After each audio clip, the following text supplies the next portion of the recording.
I am that I am, Adamus of Saint Germain.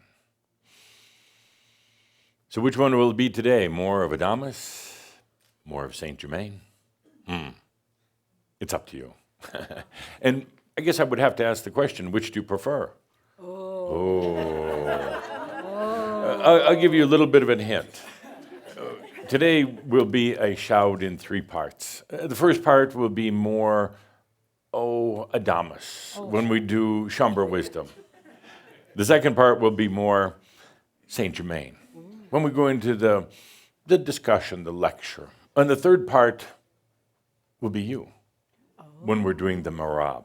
I'll guide you through it, but it's going to be you. It's going to be Nice. yeah. It's going to be one hand clapping. Somebody's got to do it. The third part will be more you than anything. You'll discover once we get there what I mean by that. But it's going to be you doing that portion, with some gentle guidance from me, of course. So, dear Shambra, to begin with, it's interesting. We're ahead of schedule. We truly are ahead of schedule. And I'm not sure if that's so comfortable for some of you. Some of you have thought that, well, what are we going to do now that we're ahead of schedule? Do we just sit and wait for the schedule to catch up with us? Or do we continue going? We're ahead of schedule much more than I would have thought. I'll give you an example after I have some good coffee. I love coming into the shouts for coffee and for you. But I'll give you an example. Master's Life, the whole series, wasn't supposed to have started, meaning that we didn't think it would start until, late 2020. More than 2 years from now. What? Yeah, what? Wow. But I remember clearly, as do Calder and Linda and the staff, that it was the day that they were supposed to come in to start refilming Dreamwalker Birth. But no need to do that. It was perfect. We were going to refilm. did it. We were going to refilm that, or they thought they were. Earlier that morning, sitting at the Ascended Masters Club, which I do a lot of these days, I like bragging. I'm kind of like really proud of you, so I like bragging. I don't tell you that, but I tell the other Ascended Masters. And I got to feeling into the energy. Where is Shamba right now? And I suddenly realized we're far ahead of schedule, far ahead. I said, we're actually ready to begin the Master's Life series, which wasn't supposed to have been for several more years. Can we clap for ourselves now? No, clap later after I'm done talking. Several years ahead. And that morning when they came in for the production to begin, I about 30 minutes beforehand, which I thought was plenty of time, I said, no, you're going to be filming something else. In the moment, spontaneous, you don't need all this planning, just get up there and do it. And they did. Now, we just released Master's Life 7, I Am Creation, far ahead of schedule. I would have predicted that would have been maybe, 2023. And seriously, I'm not exaggerating here. Seriously, you were that far ahead of schedule. You had such an intense desire and a passion to really have this embodied enlightenment. I thought it was going to take longer to get over the wounds, the processing, the addiction to energy. I thought it was going to take a long time to get over that. Now, many people did leave in the meantime because they weren't quite ready. And that's no negative statement on them. It's just they weren't quite ready. But there was such a core group of Shambra from all around the world, ones who are here, ones watching in today, that said, we're going to be bold and courageous. We're going to take this next step. We're going to jump into it. And here we are on the 5th of May. I believe the year is 2018, at least where you are. And we're already on Master's Life 7. We're already talking about creation. That is a huge step. We put the other stuff behind. we're no longer addicted to old dramas, old energies, which are actually, it's really not true consciousness. They are patterns of the mind, all this old stuff. And here we are now embarking on a whole new course of creation, true creation, with an amazing understanding of energy and wisdom. Couldn't have done it without those basics. You had to understand what energy is. We're going to be talking about that a little bit more today. You had to be able to allow in the master, the wisdom. Without that, it would have been incredibly out of balance, and it would have hurt a lot. It would have been hurt in every way you could imagine, physically, mentally, and even spiritually. We did it through a number of things. We did it, number one, with, I would say, one part information, good information, me passing along to you things you already kind of know, but you'd kind of forgotten. We did it with one part humor, entertainment. I hope some of you were entertained along the way, once in a while, a few smiles here and there. Distraction, one part distraction. A hugely important, never underestimate the value of distraction, because humans get very mental about things. The mind locks in on things and doesn't let go. If you can quickly distract somebody over here, it'll come in, it'll slip in. It's kind of the same principle in a way, kind of perverted way, with what I call bump and run. Bump and fill, actually. This is where you walk into a wall because you don't see that it was there. You get hurt. Your nose is bloody, your head hurts, and you feel like you're going to pass out. That is such a great opportunity to take in a fill of spirit, of the master of wisdom, because sometimes the human gets so identified with its identity, so locked into itself, that it needs that bump in order to fill. But it's the same way with distractions. The humans get into their mind. So often at the gatherings, what you call the workshops, we ask a question, and you can just see and feel somebody getting mental. They stop breathing. They go to their mind rather than their knowingness. And they get so tight. You're going to see it today. They get so tight. A little distraction over here gets them out of the mind, lets them get back into their knowingness. So we had one part distraction. And then I'd say about 5 parts allowing. Actually, that's where you did surprisingly well. I had actually figured out there was going to be a lot of resistance, when we got to talking about and allowing. A lot of resistance to allowing, because, allowing means letting go, opening up, allowing you, the master, what some of you have called your divinity, the I am, in. It means the mind is not in control, nor does it need to be, but allowing is, it's just that. Allowing yourself, your true self. Maybe not knowing what's going to happen next or what's coming in, but being so bold and daring, you're not even worried about attracting dark energies and letting them come in. Because, first of all, you're not going to. Secondly, from dealing with yourself, you know how to deal with dark energies now. You know how they work, how they move, the games that they play. So you are so bold and courageous to allow yourself, not about allowing the rest of the world, but to allow you. That probably made the biggest difference of anything that we've done together, just that allowing. Initially, a lot of you worked hard on your allowing. You treated it like another discipline, another kind of a method. And then you realized, no, allowing is just, you take a deep breath. You don't have to focus on it. You just allow. And what happens, it's so quiet. And you wonder, is anything happening? It's so quiet, but you begin to realize that the master, the I am, it's not about energy. It's about consciousness. because it's not about energy. There's no great big movement. There's no, you don't feel like this cascade of energy coming into you. It's very, very quiet. So quiet, so subtle that the mind might not even know what's happening. But you do.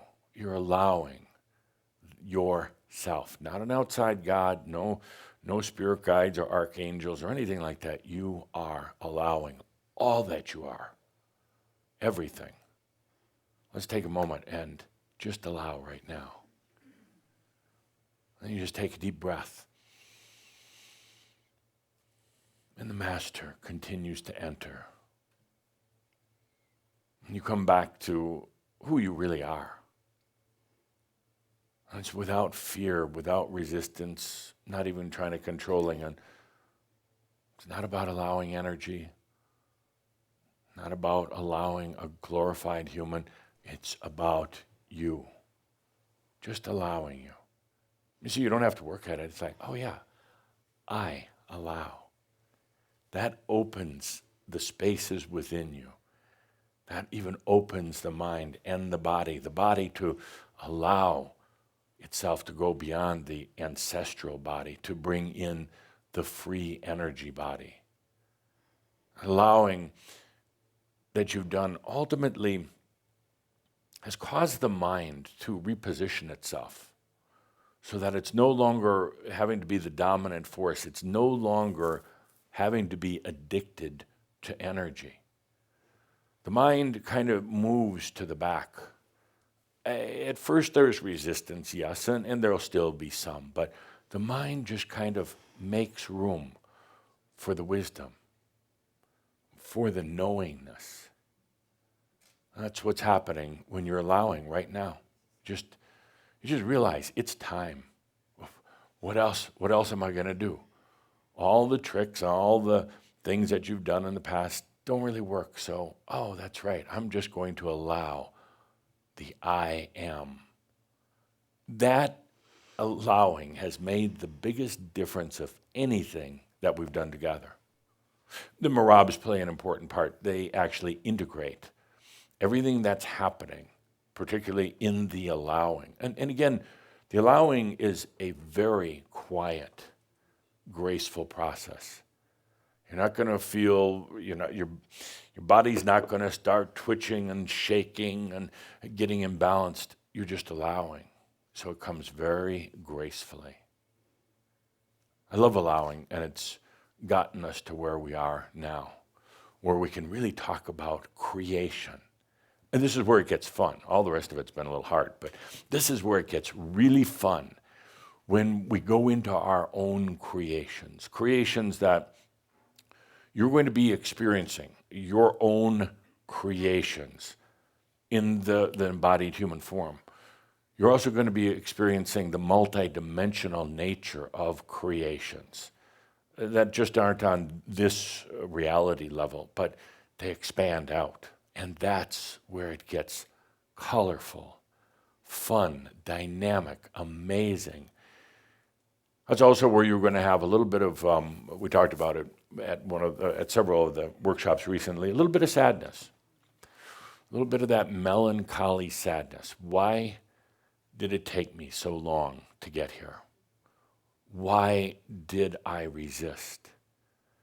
Why did I have to try to do everything through a limited mind rather than just allowing? How many lifetimes did it take to get here? But after you go through that initial sadness, why it took so long, then you start bringing in the wisdom, the beauty of all the experiences, even the challenging experiences of awakening, the rude experiences of awakening. So let's take a good deep breath with that. It was allowing. The other ascended masters have asked me, because many of them work with other groups. Some of them work with really big groups. Some of them just small little isolated groups. But they keep asking me, so what is it, Adamus? What is it that you're doing? What's the secret sauce? What can we do? And I have to laugh because they would have to be working with Shambra to really understand.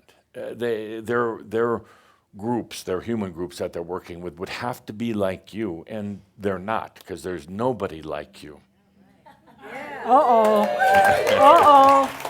Now, the question is, how is that? What was the connotation in the way I said that? I'll say it again, because there's nobody like you. They keep asking, well, what's the secret sauce? And I know I can't really share it with them because it wouldn't work for their groups. It really wouldn't. Just feel into it for a moment. And I want to tell them it's allowing. But their groups would turn it into another meditation. Yep. And then we have allowing clothes that they have to wear. And they would have allowing rituals. And they would have an allowing committee. Humans do that. They turn everything into committees, and they totally it up. I don't know what it is about committees. I think it's a kind of, they're trying to imitate the celestial councils. But the celestial councils aren't committees. We don't have this tedium associated with committees. Committee is a good way to take the life out of anything. You have a good idea, an inspiration, take it to a committee, it dies right there. And you know what they say? We'll have to think about that. Yeah, well, we'll have to put it on the agenda for the next meeting. It is dead. There is no chance that it's going to survive. So they would take allowing to the humans, and they would say, there's this amazing, beautiful, simple thing called allowing. It'll bring you gracefully from your root awakening into mastery. It's just allowing. But their groups would turn it into something that it's not. You didn't. You struggled at first with allowing. You tried to focus on allowing, and then one day you realized, oh, nothing to focus on. It's kind of like a giving permission. I allow. That's it. You go on with your life. So their groups aren't like Shambra. Their groups, I've got a theory, and maybe we shouldn't be recording this. Too late. Too late. Okay, I've got a theory. Humans love control. They love control. That's why we wonder sometimes why they join these religious groups or spiritual groups that are very rigid. You got to cut your hair in a certain way, and you've got to do things like everybody else. It's kind of like the group mentality. But I've often wondered, well, it's so rigid. It's so boring. Why do humans do this? They like control. They like somebody else telling them what to do.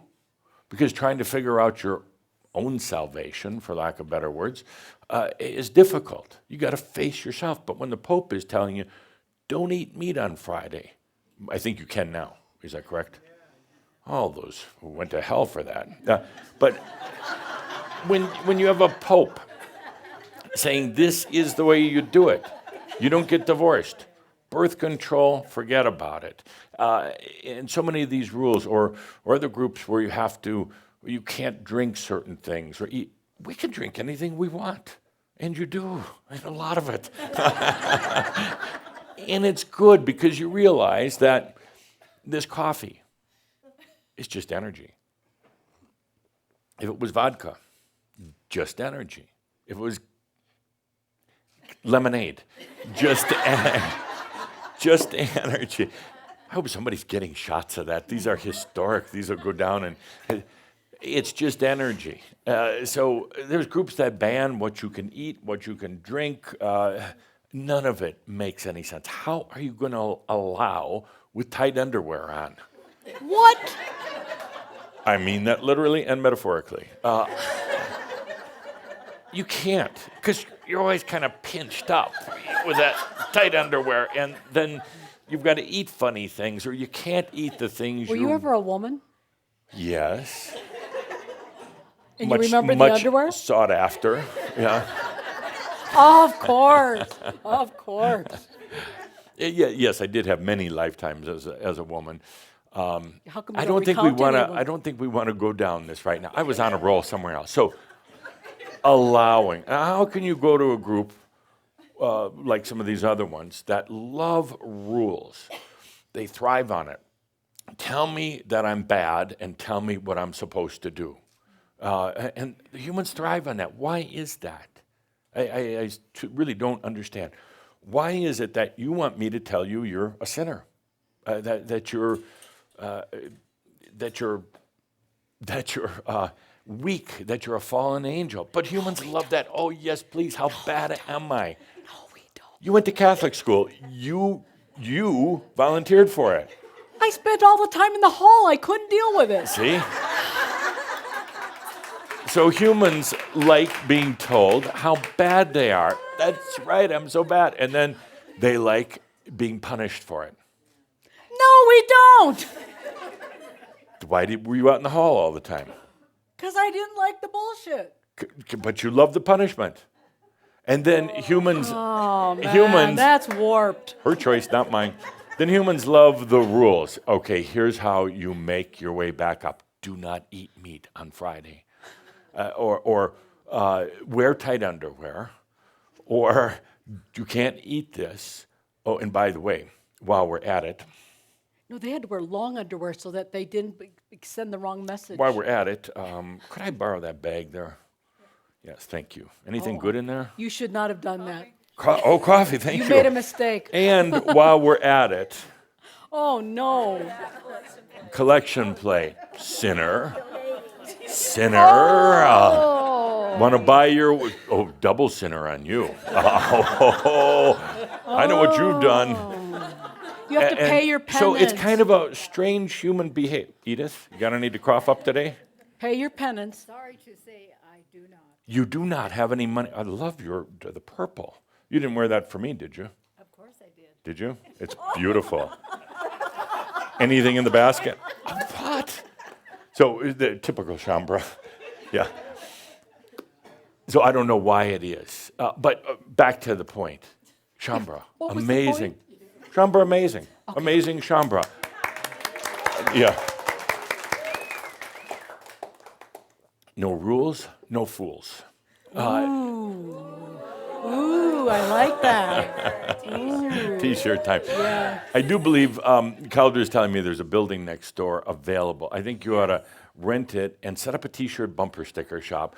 Everything that we're doing here in the studio, the next day, cranking out T-shirts and bumper stickers and back to the Brilliant. point. And to the point I'm very serious about. Okay. Can we It was continue? through allowing. It was through allowing, not rules, not disciplines, not even coughing up a few bucks for Uncle Adamus. It was allowing that brought us here. That's got to this point where we can say we are now ready for creation. That is the Atlantean dream. To be here, embodied, and creating. It's one thing just to say, okay, I made it to mastery, I'm embodied, I'm here. But without the creation portion of that, the conscious creation, I am creation, it's actually almost not worth staying. And many of you have wondered about that in the past. Why should I stay? Some of you are still going through that dilemma. Why should I stay? Geez, okay, I'm going to allow myself the mastery, the wisdom, all the other stuff. I'm going to drop all the old processing, energy addictions, and all the rest. But why should I stay? The answer is creation. To be creating from within your creation. To be a conscious in the I am creation, the creation of the I am, and to be there as the human master and to create. That's the reason for staying. So let's take a good deep breath with that. I know a lot of you are getting much, much more sensitive and aware of energies. If you take a moment just to feel in, it's always layered. It's never singular, always layered. The layers shift and they move, and Some get brighter and some go out of brightness.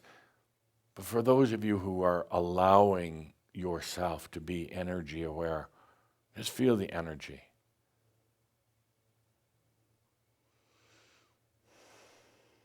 We're way ahead of schedule. And now this is where the true fun begins. Creating within the creation. That's why we're here. And it's a lot of fun for me too now. Instead of a lot of lectures and having to slap you on the hands for going back to some of those rotten old ways, now we can move on.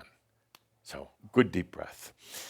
And with that, I think it's time for our next portion of the show. Oh, It is time for one of my favorite things. It's where we do questions and answers, but I ask the questions, you give the answers with Linda on the microphone. Oh, It is boy. time for... And now it's time for Shambra Wisdom. Are you going to share your wisdom or get sent to the water closet? One quick thing about Shambra Wisdom. Please, please do not say those dreaded words. I just asked you not to say those words. And what do? You turn around and say them. Don't say those dreaded words.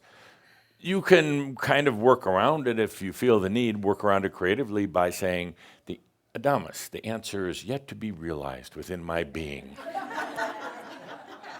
But please don't say those words that should not be said at any Shambra gathering. So today's question is, and this is kind of a riddle and a question at the same time. It's going to perplex the mind and it's going to delight the heart.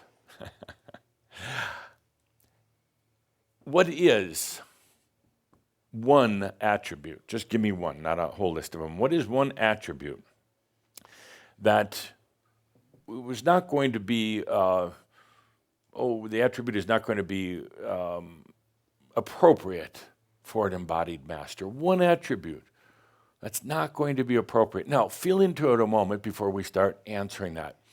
And part of the riddle is it's an attribute that you've been struggling with. It's an attribute that you've almost been fearing, but it's an attribute that doesn't belong in embodied mastery.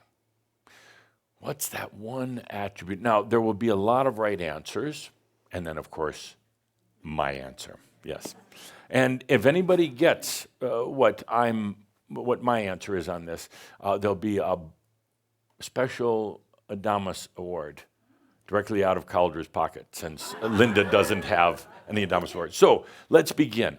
An attribute that has no place in embodied mastery. It might be an attribute, well, it is, for most of you, an attribute you have now, but you're not going to want to be carrying it into embodied mastery. What is it? Linda on the microphone. Dear, oh dear. Hello, dear. Hi. Yes. An attribute that you have now, Yes. but you're not taking it forward? Yes. Don't shake your head like that, because I almost heard the words come out of your mouth. Just make something up. That's always an out. Make something up. Because you're not making it up. You're allowing something to come through. So let's start all over again. Love the hat, by the way. Would you bring one for me next time? Okay. Yeah. Let's start all over. What's an attribute that you don't want to take into embodied mastery?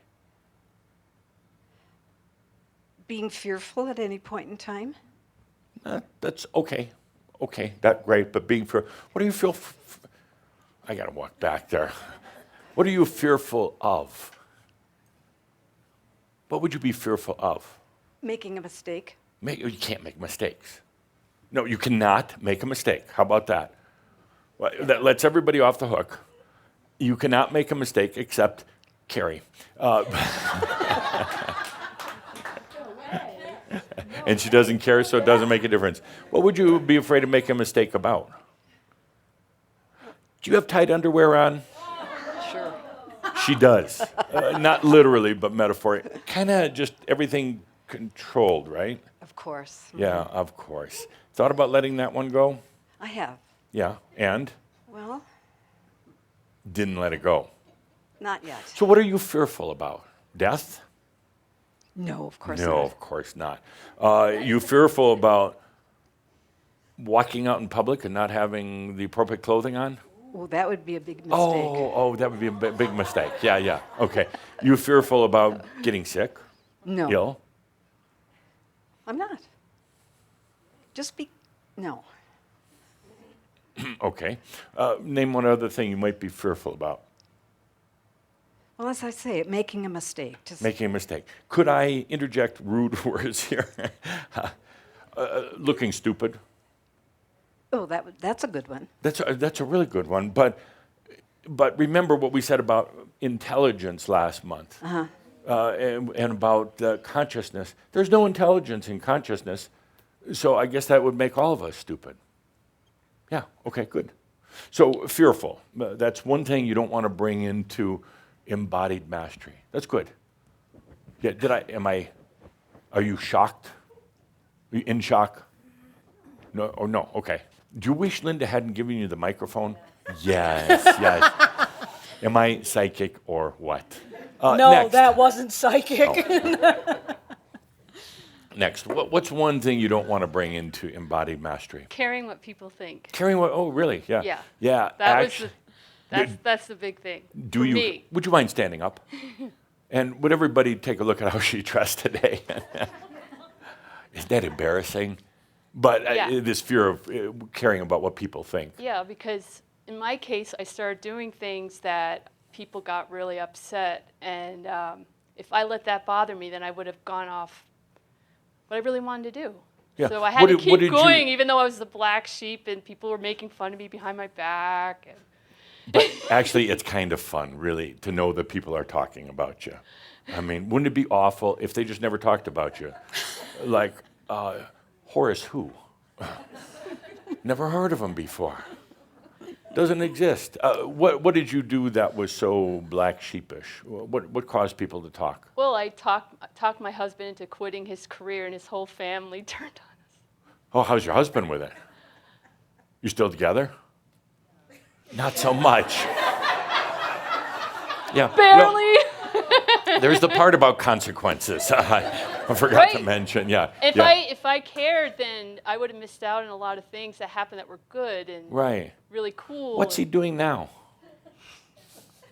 pretending he's starting a company? Oh, just pretend. Well, pretend. Does he listen in on these? Okay, then we're okay. No, he wouldn't watch the come. door. Watch the door. Good.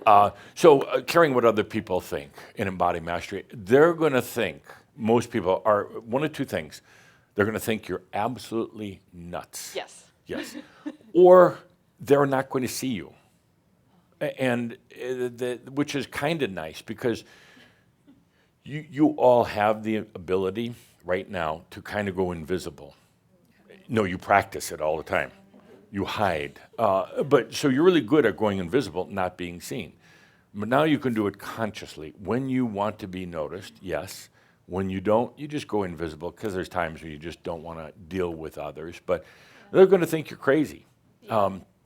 That's actually, you should get an award for that. I'll explain in a little while why I mean that. You should get an award.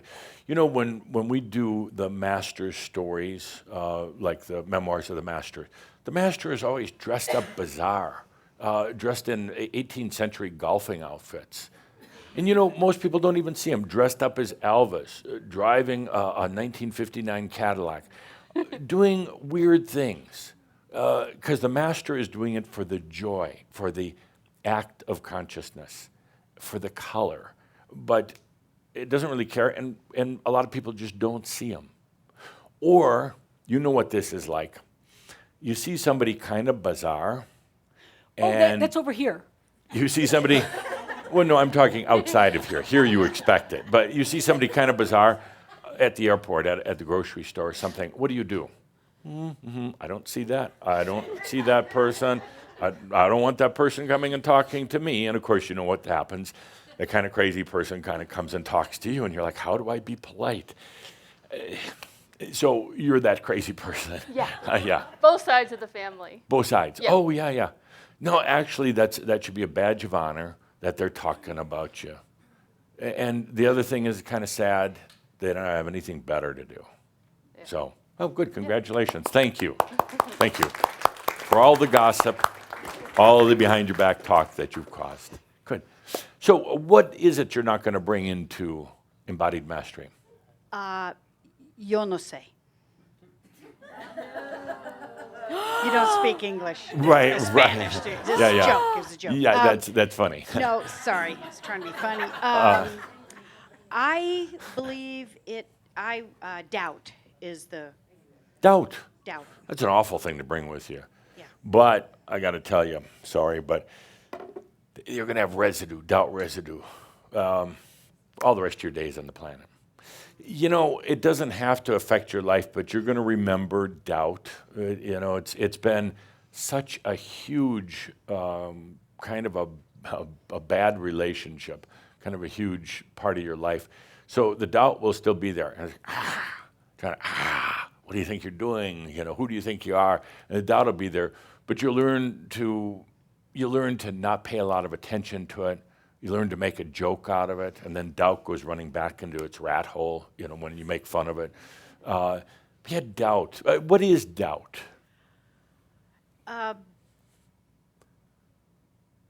Not trusting what I know is right. Exactly. Yeah. Where does it come from? Fear. The mind. Yeah. Yeah, yeah. And I'll make a statement here. Get that print shop ready over there. Doubt is lack of consciousness. On the T-shirt. Doubt is just lack of consciousness, lack of awareness. When you have awareness, the mind isn't flooding you with old memories of things you've done wrong, and like Bonnie was saying, making mistakes. When you have consciousness, nothing you've ever done is a mistake. It's simply an experience within your creation. So doubt will still be there, and you'll actually kind of enjoy it in a weird way, but it will never overcome you. Good It's answer. there, you recognize it, but you just Yeah, there's that dirty rat, keep it at bay that doubt. over there. Yeah, Got and it'll try to scare you, get you up on a step stool, you know, afraid that it's going to come and gnaw off your leg or something. It's like, hey, get back in your rat hole. I know who you are. You are a lack of consciousness. Yeah, you rat doubt you. Yeah, but doubt is really just, it's very simply put, it's just a lack of consciousness. And what happens is you kind of have, with a lack of consciousness, you kind of have a void in your overall being. You kind of have an empty space. And doubt comes in and fills it up and tells you, you know, what a wretched human you are, and then you go to church. Good. One or two more. What is it? What is that attribute that you don't want to Thank you, take? beautiful. That you don't want to take into your embodied enlightenment? Embodied realization. Thank you for correcting Cauldre. He chooses the words. You'd think he'd get it right after all this time. Good. So thank you, Edith. What aren't you going to take?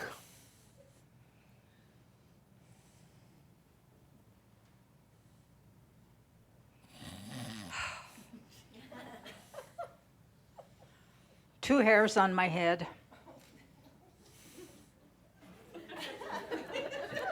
I'm going to send a master, but I'm totally perplexed. I'm like, if you could see my T-shirt, WTF. Help us to understand, enlighten us, or realize us, dear Edith. Two hairs on your head you're not going to bring in? Which two hairs? You think you're going to bring hair with you? I can't say I don't know.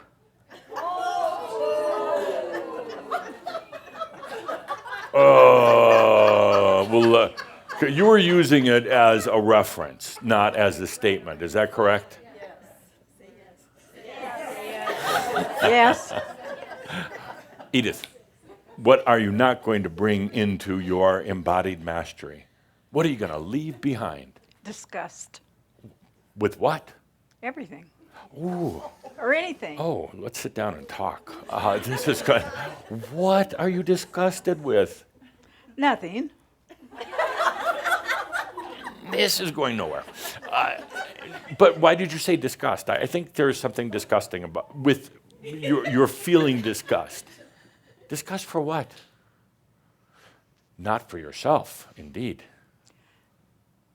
Disgust with not if we as humans don't face who we really are and do our utmost to achieve that we're and know we're God also. Oh, okay. Just like the impatience with taking so long on this journey. Correct. Okay, I'm relieved now. Thank you. Thank you. Okay, one more. Shambra wisdom. Would you replay the Shambra wisdom thing just so we make sure we're really wise here? It's time for... Now it's time for Shambra Wisdom. Are you going to share your wisdom or get sent to the water closet? Good. Now that kind of reinvigorated the wisdom. Yes. Oh, yeah, wise one. Probably doubt. Doubt was already been said. Damn it. Okay. Would you replay that? Quick, come up with something else. Say anything. Anything. What aren't you going to bring with you to embodied realization? Anger. Anger. Actually, yes and no. Yes and no. That was actually a very good answer. Anger that you get angry with yourself about doesn't belong there. But anger that you have fun with is kind of fun. Anger is sometimes just a rising of passion. And sometimes expressed, when you do the dump on other people with your anger, then you feel bad about it afterwards. But, anger is actually okay in embodied realization if you do it with a smile. It's okay. Can you understand that? Can you understand bringing anger with you? Absolutely. Yeah. And it doesn't mean letting it overwhelm you or acting it out. It just means, what a sensation, anger. Oh, yeah. What would you be angry at? Don't look at me. That was that eagle-eyed look. What would you be angry at as a master? At self. Oh, as a master? As a master, yeah. The way humans behave. Your cheering section over here keeps saying, mass consciousness, to everything I ask.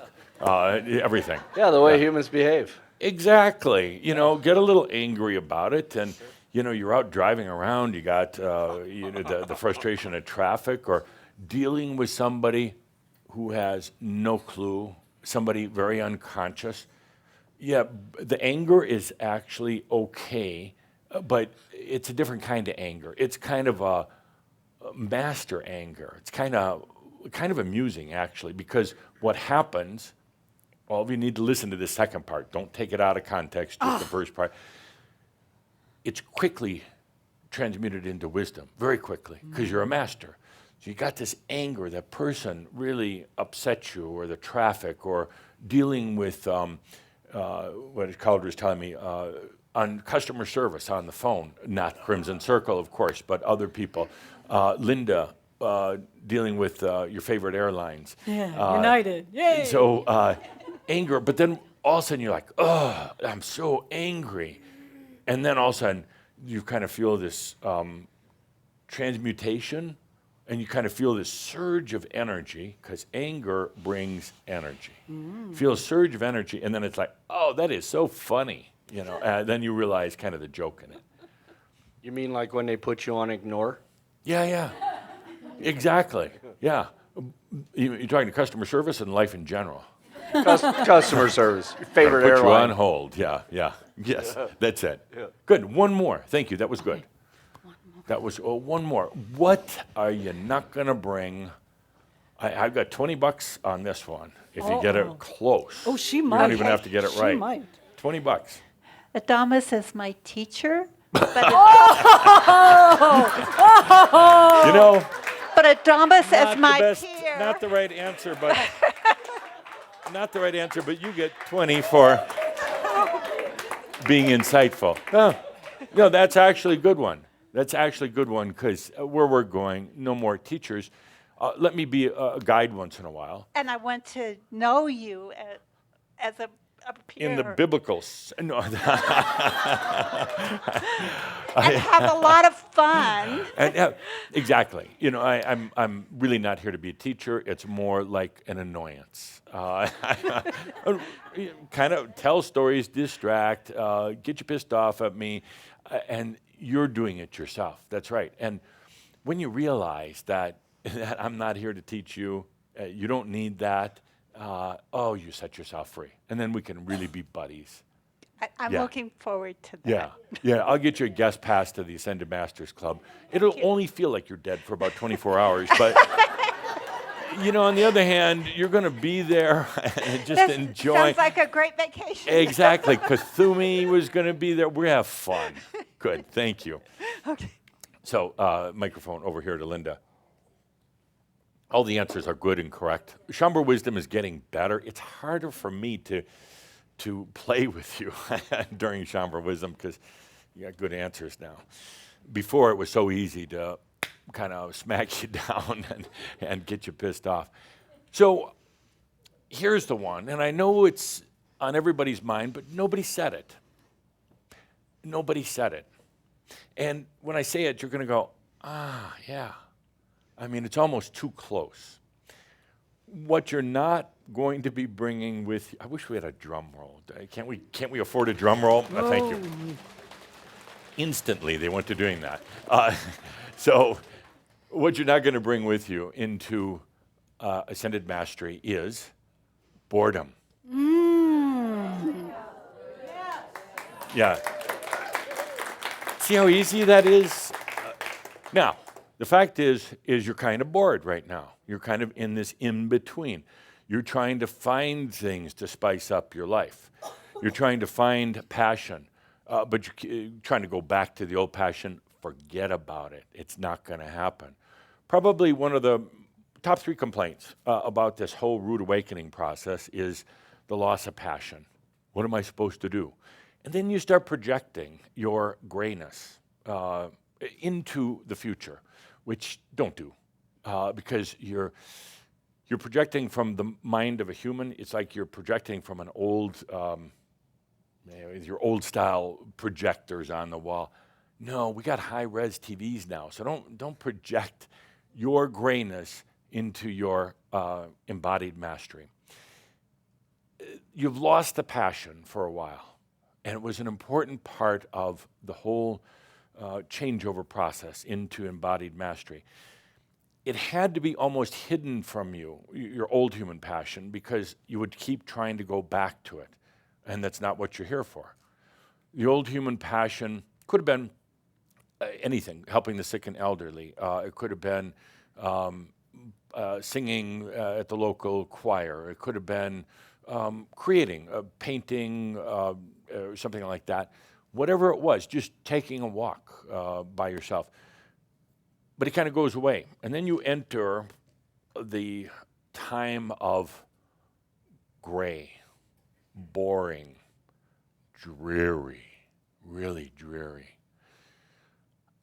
Because you're letting a lot of old stuff go, and it hasn't filled yet with color and life and energy. You kind of had to go into energy emptiness that you then kind of turned into an energy grayness and even a dreariness in a way before we go to the next step where there is absolute passion, but not like you ever knew before as a human on this planet. The passion where you're going is so different. I almost don't even want to try to describe it because it would humanize it. The passion, for lack of better words, is just to be. And she's already yawning over there. Oh, I'm so bored with this presentation, Adamus. You're not going to be bringing that with you. And you're going to try, and you're going to even try to project your grayness into this whole thing of embodied mastery, and it's not going to fit. The human is gray. Mass consciousness is gray. It's kind of this, just feel into it for a moment. It's kind of mass consciousness is all the collective thoughts of humans ever. And it's kind of gray and dreary. And it's really going to appear gray and dreary once you have finished the integration process. Because for you, life is going to be filled with so much, for lack of better words, color, depth, 3D, but 100D. It's going to be so filled with amazement. You are not going to be bored as an embodied master, period. You can't be. The two would never, ever work together. At times it's going to be exhilarating to the point where you're going to want it to slow down. At times you are going to feel so overwhelmed with just pure passion, even if nothing's happening, but pure passion, that you feel you're going to explode. Your physical body and your mind are going to explode. So filled.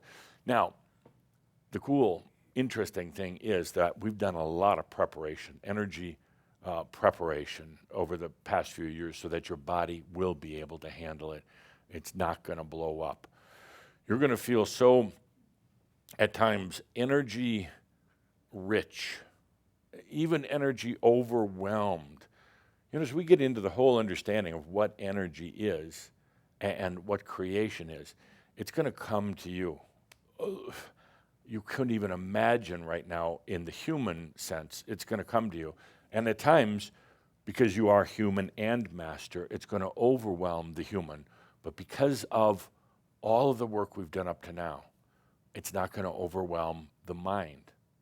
It's going to trip you up a little bit, but it's not going to overwhelm the body or the mind.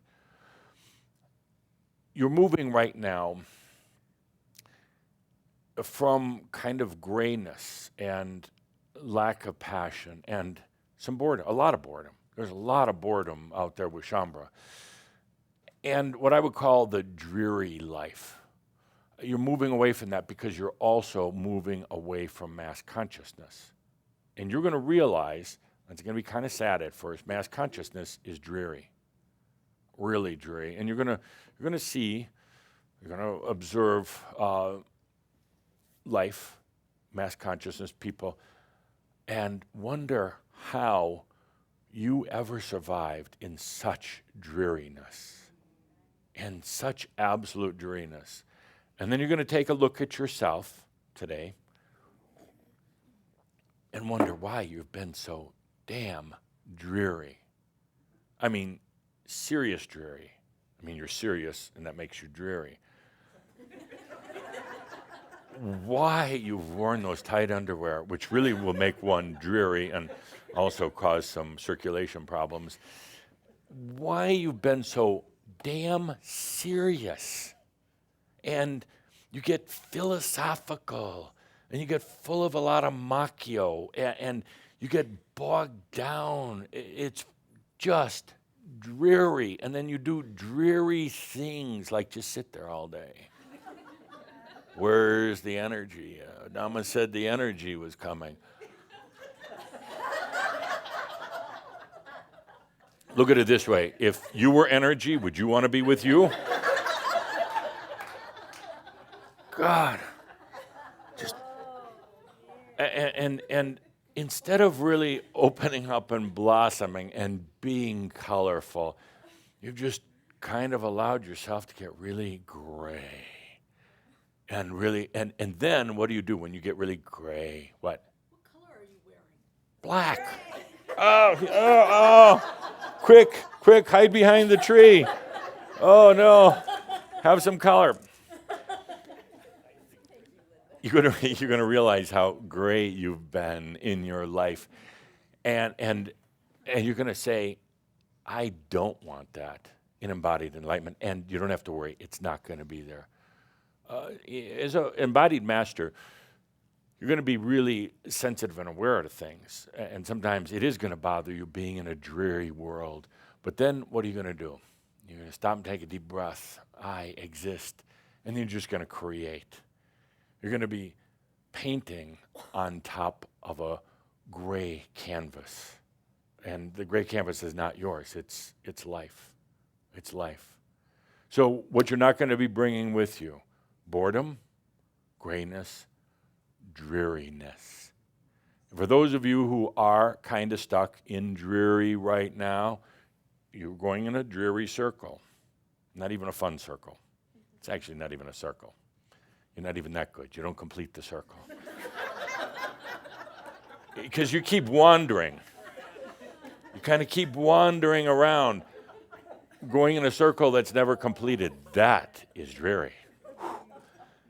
So for those of you who are stuck in dreary right now, take it out of your backside and take a good deep breath, because the fun is going to begin. It has to. You cannot, there is no such thing as a dreary, embodied human or a dreary ascended master. There are some ascended masters who are a little bit more fun than others, but there are none who are, yeah, anybody I know starts us, well, Kazumi.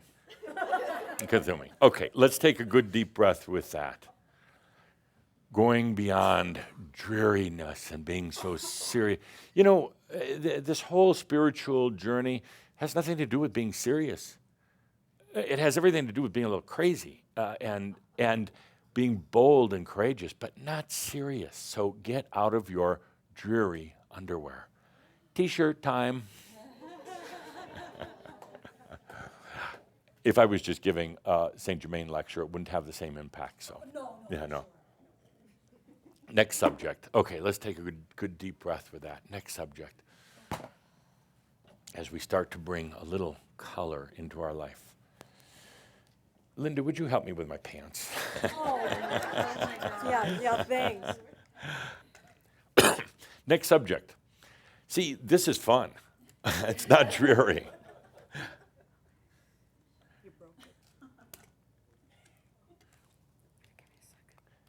Actually, this is a lot of fun. And Calder is like, please, get this done quickly. I'm having fun. Loosen up your underwear. Done? Stop that. It's stuck. There. Good, thank you. Next subject. Let's talk for a moment. Trying to help. Let's talk for a moment. Jeez. Yeah.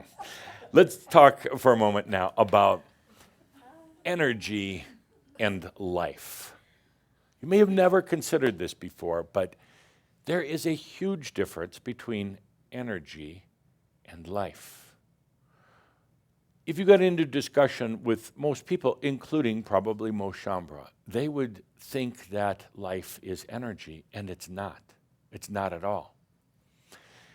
Energy is not even life force. You know, a lot of people talk about life force energy.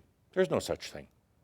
There's no prana flowing all over. There's energy that's sitting right here, unactivated, doing nothing. And it's not intelligent, it has no agenda, and it doesn't move you. You move it. People think in terms of energy, it's in the air. No, that's oxygen. It's not energy. There is this misconception that energy is life, and it's not.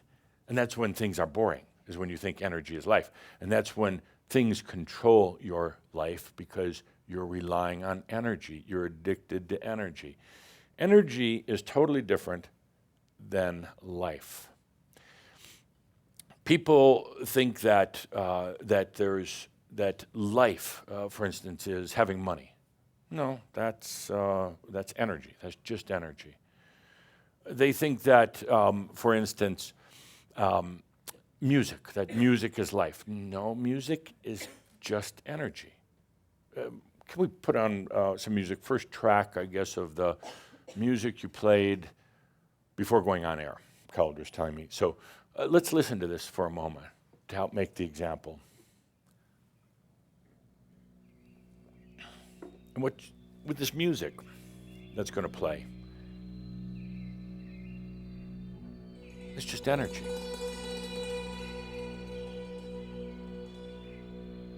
You know, I have said now that energy is just a communication.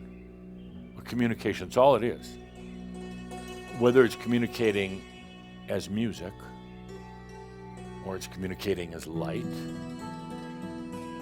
or it's communicating as money, it's just communication, all of it. And nothing happens with that energy, which is just communication, until you're present, until there is consciousness. Nothing. That's life. When consciousness meets energy, when consciousness allows, when it is present, I am here. Suddenly the energy starts moving and we have life. Thank you for the music. That was energy. That's not life. People mistake life as having a lot of energy. It's not. It's not. Energy is just energy. And this is a very simple but very, very important point in your coming as a master. To realize that there is energy here. It's not group energy. It's not prana. You know, I understand what they mean when they talk about prana, but, prana, life force energy. But it would have one believe there's something out there that they want or need, and they're trying to get it in here to make themselves happier or better or whatever, healthier. There's not. I've looked, I've checked, I've asked all over the universe, have you seen prana? Have you seen prana? Of course, when I went to the New Age ashram, oh yes, there's prana all over. But there's not. There's really not. There is, never again. Never again. Energy is everywhere, and it's yours. It's not hers, it's yours.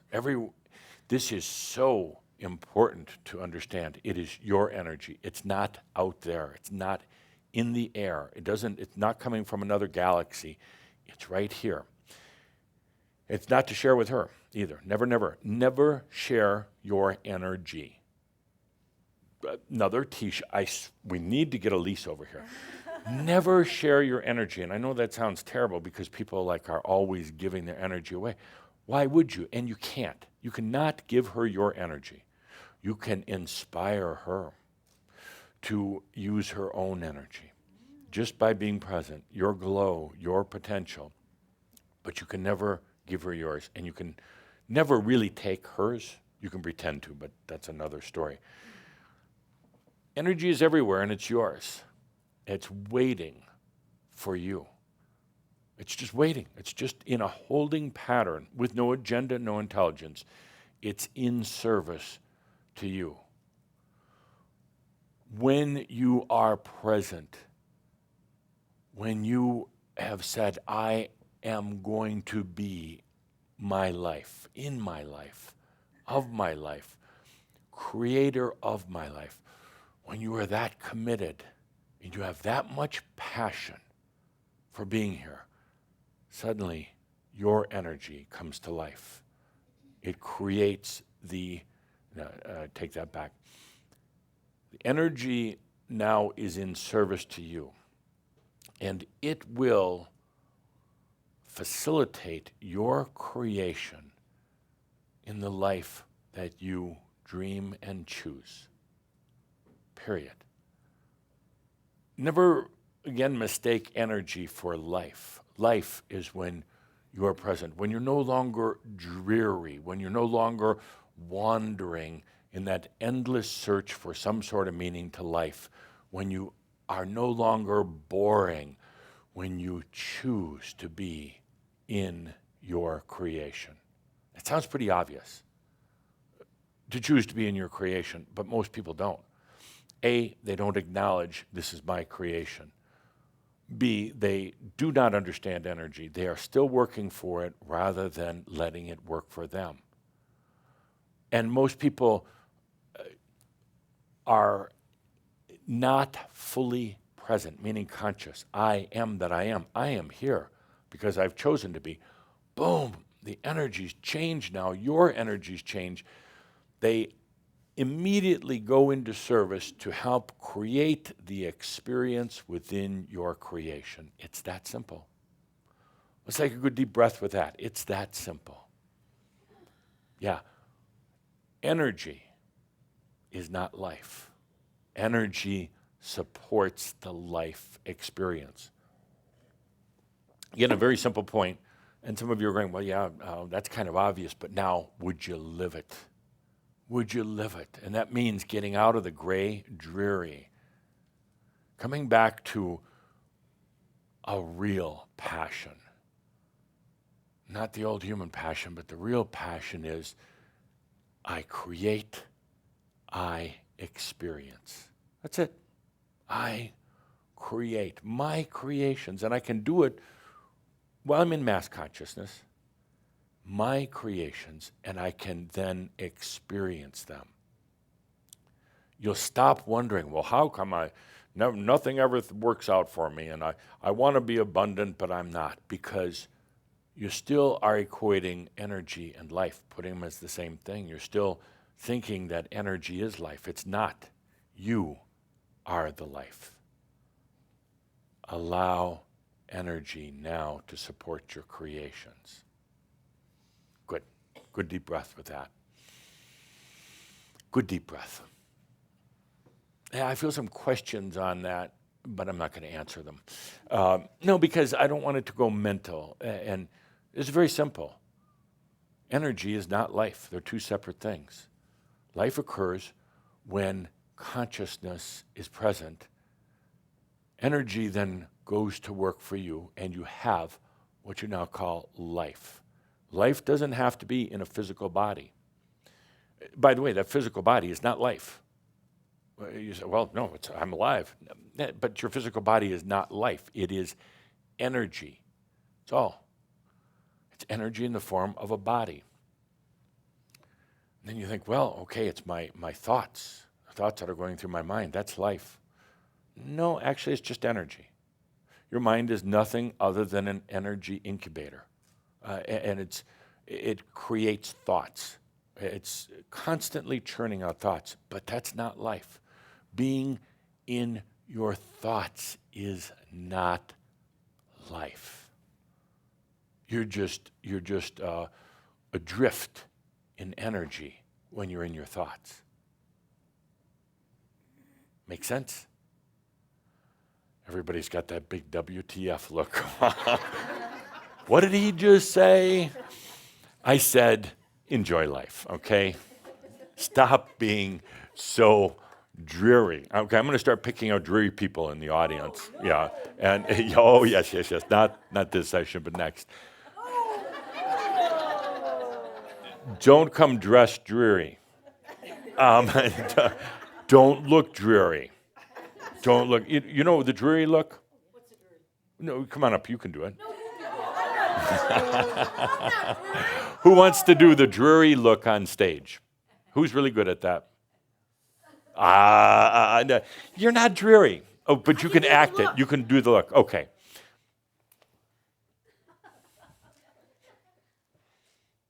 Oh, that's pretty good. I was just going to say, doesn't that look like a lot of people we know?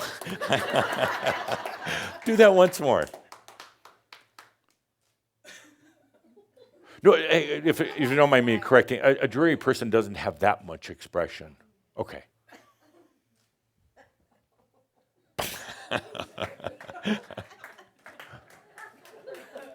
That's dreary. Okay. Now, as opposed to being conscious and present, now being in life.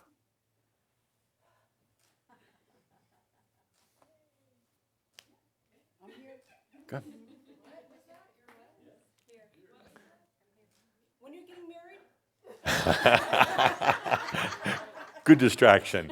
Good distraction. Yeah. Oh, and you're smiling about that still. Yeah. Oh, good, good. We haven't gotten married yet. Oh, okay. Now, you two will be. How could you help not to love her? Always. Good. Thank you. Thank you. Anybody else want to do dreary? You want to do dreary? We got to give everybody out there. Some of them are the non-English speakers. What is dreary? What I do not understand this word dreary. So let's do it for them as an example. Think back to your childhood. Ouch.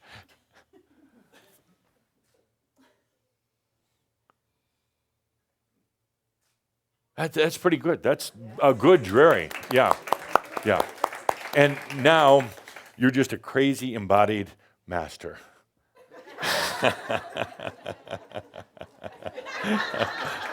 These are the ones you kind of walk away from.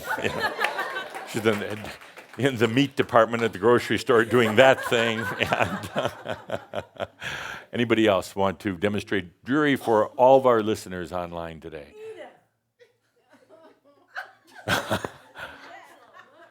She's going to be angry with you. Do you want to do dreary? No. Edith, they want you to do dreary. Lights up a little bit. Lights up. That's dreary. She just did it right there. Yeah. Let me help you, ma'am. Thank you, kind sir. Yes. Do you want a seat? No, thank you. You do dreary standing. Okay. I hope so. Dreary, gray, boring. Oh, do that again. Where's the camera? Oh, the red light there. That looks a little scared. Sorry. Yeah, just dreary, gray. That's pretty good, Edith. That's pretty good. Yeah. Thank you. Now you're present, and now you're in life, your life. What does that look like? That looks dreary, Edith. I was just thinking, I wish I was rich instead of good looking. Well, I'm glad you chose good looking. Why not both? I'd love both. Can you just, we talked today. The biggest reason we're here ahead of schedule is allowing. You keep talking about abundance. Could you just allow it? Of course. Then do it. Okay. Okay, come back. I want $100 next time. No, that's abundant. You get. You give. Thank you, Edith. Thank you. Good. So let's take. I think the listeners, the viewers, get an idea of what dreary is. There's no. We had a series a while back about charisma. The charisma is just. It's when you're present, when you're conscious, you're in creation. That is life. That is life. Then the energy, whoosh, comes in, and we end all discussion about abundance. That will be a day to celebrate. I'll buy the cake and the champagne for everybody when we can finally bury the discussion of abundance, because some of you are still addicted to it. You love it. Yeah, you still, like the beating that lack of abundance gives you. I won't go there, but let's take a deep breath. We're going to end those discussions and live as true embodied masters. Next, let's take a deep breath and we switch gears once again. Big gear, though. Let's take a good deep breath. It's Mirab time. Now you can all go to sleep. Oh, I'm so dreary today. I'm at workshops and events. I will call out dreary people. There's no room for it in our gatherings. There's no room for it. Amen. I heard an amen in the audience. Amen. It's a lot more fun to have passion within your creation. It attracts a lot of energy. It's a lot more fun just to enjoy life. Stop holding back. So I'm going to be calling out dreary people. I'm going to work with Linda. We're going to get a dreary award. It's just a little gray sticker. That got a gray sticker. There's no place for it anymore in here. There's no place for this. You know, all of you, every one of you, without exception, got on this thing. I've got to go on this long-suffering path in search of the Holy Grail. You know, if you'd have just stopped to look, the Holy Grail was sitting right there the whole time. And you went on this dreary search. And I hope you write books about it and joke about how gray and dreary you were in this whole God-forsaken, serious search for something that was right there. I'm surprised you didn't trip over it on the way to your search. Take a deep breath and allow. I am that I am. I'm a damn creator, and I'm having fun in my creations. Enough said. Time for Marab. Music ready? Let's take a good deep breath as we transition into the music. You never know. You never know. Let's break out the Kool-Aid.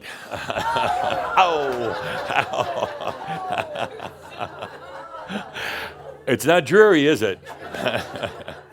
Anything but. Let's take a good deep breath.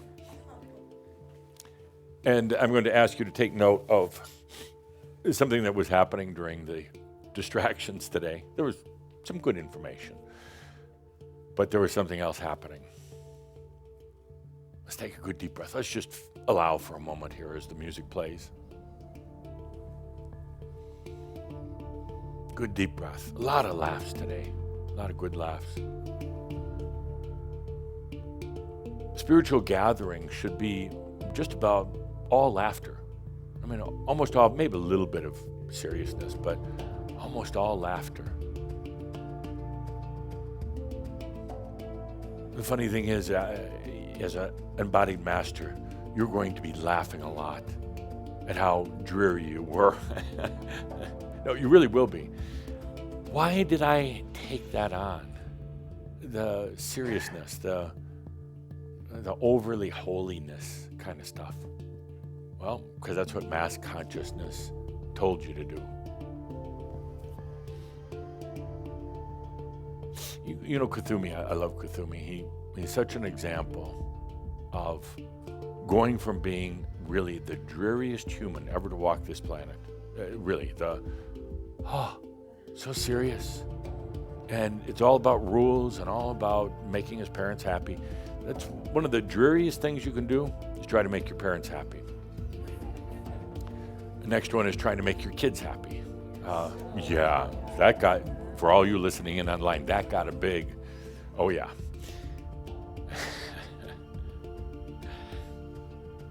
Kuthumi was so dreary. I mean, he could clear out a whole bar if he ever walked in, but he never would because he was too dreary to be in a bar.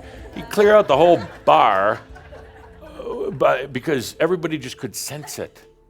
And he would start asking all these questions. Well, what's in this drink? And what's in that? And what's it going to do to me? And is this legal? And all the dreary questions. Just drink the drink, Kuthumi. Just drink it. But isn't that what a lot of you have been like in the spiritual journey? Well, what should I do? What's this going to be like? What comes next? How should I, am I doing this right? Where's the handbook to tell me what to do? Just do it. Kuthumi was so dreary. How dreary was it? He is so dreary. He could walk into, this is a true story, he could walk into a bordello, a whorehouse, and put everybody to sleep. Just fall asleep. Everybody. Well, he would start asking, and do you have any diseases? And do you have any, what'd you have for breakfast today? Just do it, Kuthumi. Just do it. Anyway, let's take a good deep breath. he got over being dreary, and then he became a light. He became a true light, filled with joy, never getting serious again. Always in the moment, always in joy. Never so stuck in the mind, never got didactic, never got boring. Ask him a question, you ask him a serious question, and he'd tell you a joke. Because, you see, he knew what was really going on. When somebody would come up and say, Master, where's the road to enlightenment? He'd tell him a joke, totally off subject. And that would distract him enough. So they stopped being so serious. There is no road. There's no path to enlightenment. It's all just in the allowing. That's it. But I distract intentionally. A funny thing is happening right now with all this distraction and stories and everything else. You've probably been wondering lately, in the last 10 days or so, what's going on with me? I feel dissociated, kind of like not together. What's happening here, dear Master, is that you're losing the human. That human, that kind of dreary, gray human, is kind of floating off. Maybe better said, kind of like, what it's like when a snake loses its skin. Especially if the snake thought that skin was its identity, because that's what it could see and feel as it slithered along the ground. And then it starts to lose the skin. You're having a big part of you now kind of being pulled away, pulled off. It's not that you're going to lose it, but it's being removed in a way, a layer, a huge layer, so that you can reveal the Master. The human is getting dissociated for the time being. It will eventually become integrated. But first, it's being put out into the realms, into your dream states at night. The human part that was dreary, colorless, never a creator, addicted to energy, the very thing that you identified with in many ways, is now being pulled off, like scales, like the bark off of a tree, scales on an animal. And some days it does feel like they're being pulled off. Other days it feels like they're just falling off. It's a very interesting, but sometimes uncomfortable situation. The human identity that was so solidified, so tight, is now coming off. It's going out into the dream realms, and that's why, again, so many of the dreams right now have been so intense. And that human is becoming its own aspect. And that aspect is being peeled away now from you, from consciousness. That aspect will go into the realms of your dreams. And it is there that it will eventually come to wisdom. But it's playing in those realms right now, still trying to find resolution with so many things that happen to it, that human aspect in its life. It's going to go back and visit people from the past, old experiences from the past. You'll realize that in your dreams at night. You wonder what's happening. Why are there these feelings of frustration, lack of completion? Why are there these feelings that the human is almost going backwards when you've done such a good job of releasing. It's going in for, you could say, a major tune-up. The human aspect is going into other realms, non-dream realms, but other realms where it will have a lot of time and quiet to itself.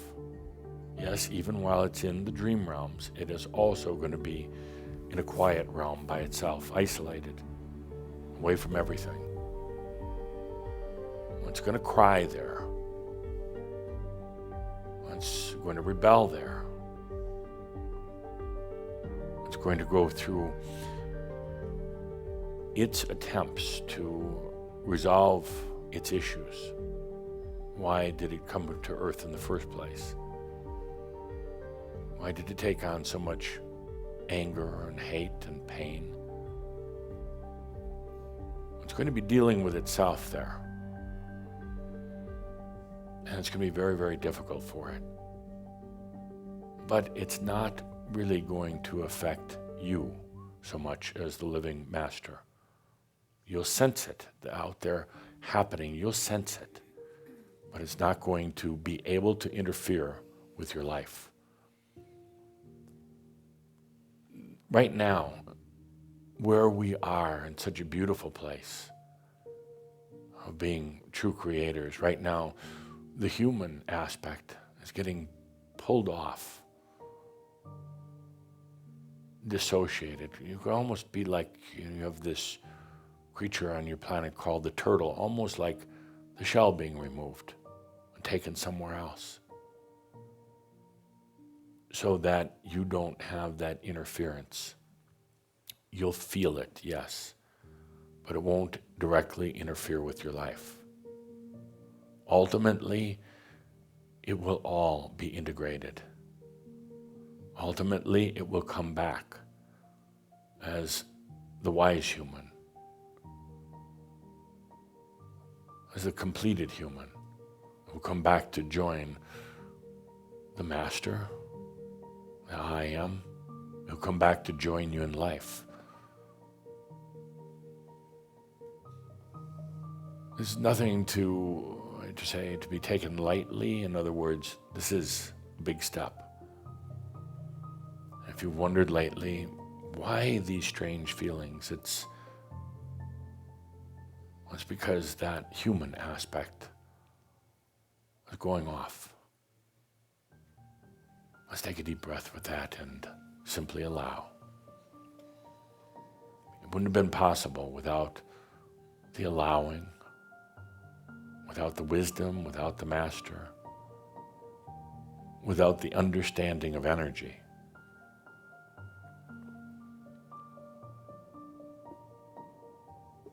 Without those things, the human aspect would have clung on. It would have dug in deeper. It would have created a harder shell. But right now, you take a deep breath, master and human, and allow it to go where it needs to go gracefully.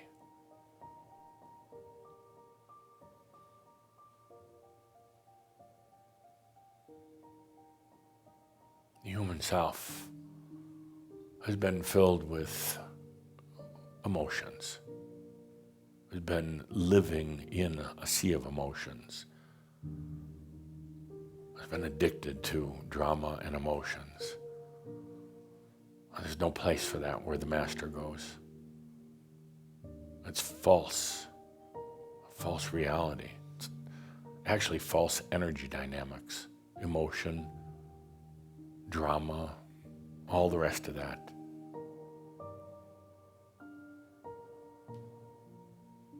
When one doesn't understand the difference between energy and life, they tend to get very addicted to drama. It's one of the few things that brings a little energy into their life. Well, there's no place for that in the master's life. The master is dealing with the master's energy, with pure energy.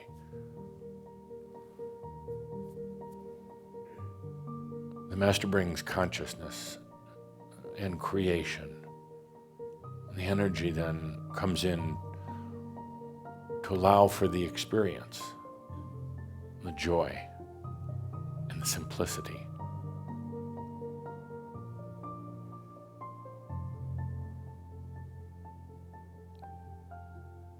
The layer of the human aspect is going off.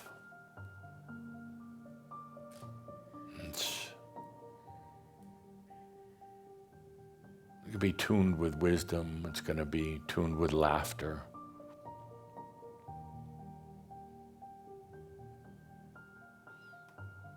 One might ask, well, is the human aspect going to find resolution? That's not the point here. It's not about resolving anything. It's about accepting. There's a big difference. Resolution means everything comes together for a happy ending. It's not about that. It's about acceptance. The human finally just saying, I was here in experience. That's it. No need for resolution.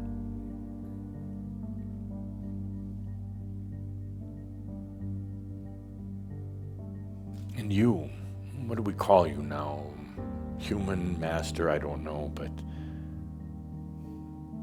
you're going to feel very raw as this old human layer, human aspect goes off, as I say, is removed. It's kind of falling off, but sometimes it has to be tugged off too. But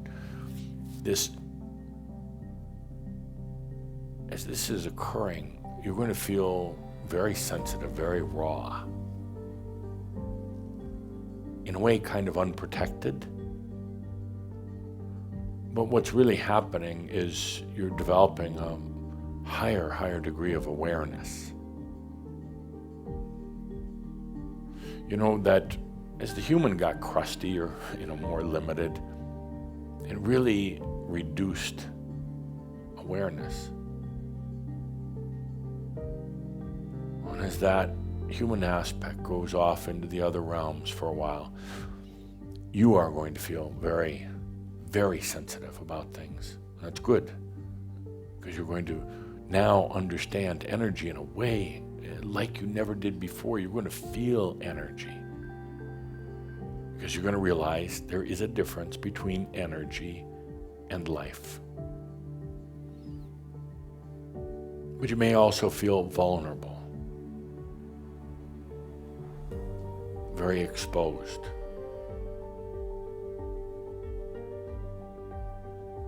And when that happens, just remember something very simple. Energy is here to serve you. When you're feeling exposed, feeling vulnerable, like something might attack you, psychic energy or even a dog, remember that it's all energy. And it's here to serve you.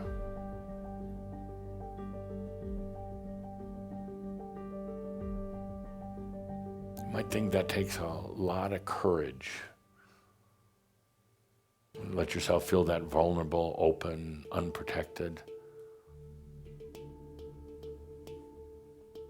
But you pretty soon start learning that, see, as energy comes, I'm going to say closer to you, it's always there, but as it really comes into close to your consciousness, even what one would call bad energy is suddenly transmuted. And there is no bad or good energy, it's just energy.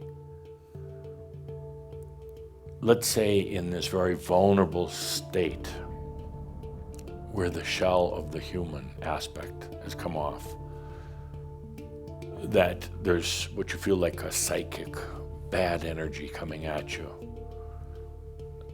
That's when you take a deep breath into the I am. I exist. And that energy might get really close, like assaulting, nasty, dark energy. And then suddenly, the moment before it grabs hold of you, it is transmuted. A little bit frightening to have it come that close, but suddenly you realize it is just energy. It's not life. It's not life giving you a hard time. It's not life that has a destiny for you. It is just energy. And then it gets fun, my friends. It gets fun. After you've had a few scary experiences with energy, just like it's going to roll right over you, like it's going to tear you into pieces, and you hold your own, you don't flinch, you don't blink, and it gets in so close you think it's going to devour you, and boom. It transmutes into energy that's here in service to you. That's where it gets fun. Now, what are you going to do with that energy? Well, you're not going to be dreary. You're not just going to stand and look at it and want to ask it where it came from. You're going to embody it. Physically, you could say psychically, you're going to embody that energy. And you're going to feel like dancing, singing, running. You're going to just feel so invigorated, in joy. You're going to feel like 1,000 colors. Not 50 Shades of Grey, but 1,000, 1,000 colors all at once. Let's take a deep breath with that. The human aspect is going out to some other realms right now. You know, it's all the old stuff.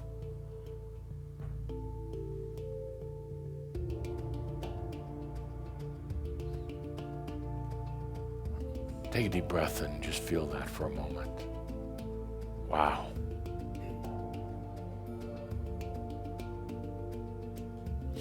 Let's take a little peek here while we're at it. So the human aspect is almost like a shell or layers or scales.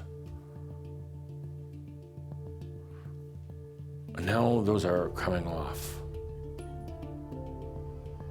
What does that look like? What does that feel like now? As that old armor comes off, that old aspect, what's in there? Take a look. Allow to feel what's in there.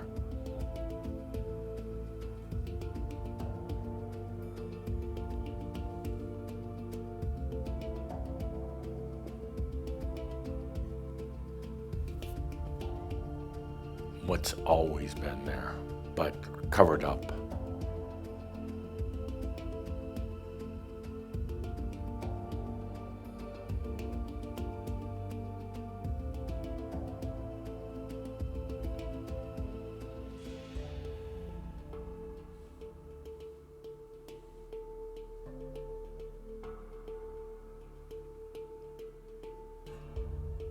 Everything you've identified with the human self is kind of congealing right now into an aspect. And it's going off for kind of special treatment. You'll encounter it from time to time in your dream state, just feelings that you have. You'll feel at times very dissociated, very like, where is that part of me? What happened to it? Well, it'll come back. But it'll come back very different. Let's take a good deep breath with that. Take a good deep breath.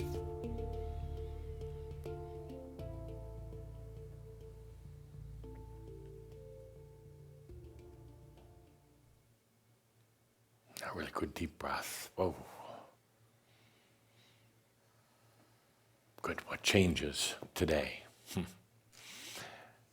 I'll end where I started. Dear Shambra, we're so far ahead of schedule. And not that we were in a hurry, but, well, you were. But there is a whole series of things that one goes through in coming into embodied mastery. And there's not a lot of history. There's not a lot of things you can read about it because you're the first group to be doing it. You're creating those books. You're creating those paths. It's an amazing experience, and what interesting times you live in. So with that, my dear friends, such a delight to be with you today. I hope you had a few laughs. I hope you got a little bit of information. And I know you did a lot of allowing. That's what's brought us here. And always remember, of course, that all is well in all of creation. Thank you. My pleasure.